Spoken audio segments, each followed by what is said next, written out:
Hi everybody, I'm Sharon Zambito of Sugar Ed Productions Online School, and I've got a special guest with me today. It's Sidney Galpern of Simi Cakes, and she's going to show us a quick and easy isomalt technique that I think you're going to love. What you got for us? Yeah, today we're going to be making some beads, so we're going to be making a string of pearls out of isomalt. Now, isomalt is a sugar substitute, so it works a lot like boiled sugar techniques, but isomalt is actually going to hold up a lot better, so it's going to be a lot stronger, it doesn't melt, so it's just easier to work with in general, so that's always what I like to work with. So I have the isomalt already cooked, so this is, started out like a powder, and we cooked it down according to a recipe, and this is how you can actually buy it already pre-cooked so that you don't have to worry about any recipes or temperatures. All you do is melt it in the microwave. Okay, so I melted this for about 30 seconds and then 15-second intervals, so it's a nice liquid inside my bowl. Now this is about 300 degrees, so I would highly recommend wearing gloves or oven mitts while working with this to prevent burns. That's very important.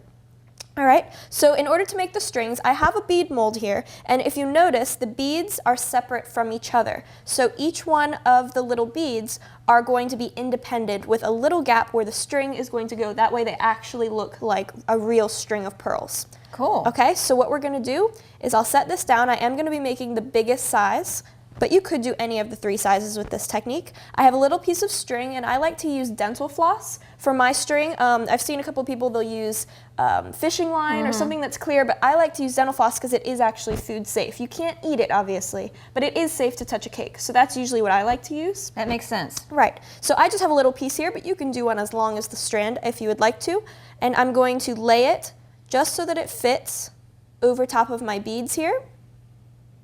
And now I'm going to lay this down and pour the isomalt directly over top of that. So each of the little beads, I'm going to fill and then stop, and then I'll go to the next one and fill it right over the floss.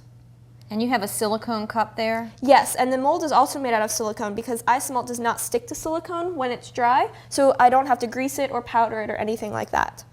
So you just melt it directly in that silicone cup, and then you can squeeze it, and you're making like a little pour spout. Exactly, it's a lot easier to work with. Cool. All right, now even if I was doing a longer strand of these, every few beads, I'm actually going to stop, take a toothpick, and just push the little string down into the isomalt to make sure that the string isn't just laying on the back, because then it can pull away. You want it to be encapsulated inside of the isomalt. Cool. All right?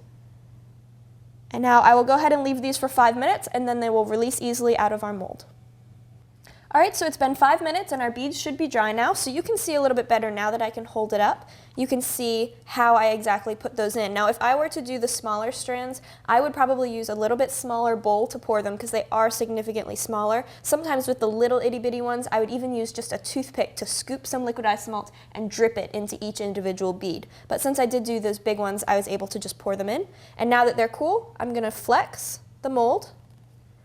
And after I flex, they should just fall right out. How fun is that? So you can see they are a half bead, but the nice part about the half bead is you can actually hang them and they sit flat against your cake. They don't move, they don't roll around. So you can see how pretty those are. Those are beautiful. You could just leave them like this if you wanted glassy, or you can take it on a paper towel. I'll lay it down, and I'm going to use my pump brush on this. And this has just a little bit of pearl dust in it, so I'm able to actually pump the back, and the pearl dust is going to come out of this big puffy brush. And one thing to note, you don't want to luster into your silicone mold Right. or luster onto your silicone mats. No, it will not because come it won't off. come out. Exactly. So transfer it to a paper towel before you luster. Yes, definitely. So I just kind of do a quick cover of those, and then I'll hold them up so you can see. So that just adds a little bit of pearlize to the outside. And there's our beads.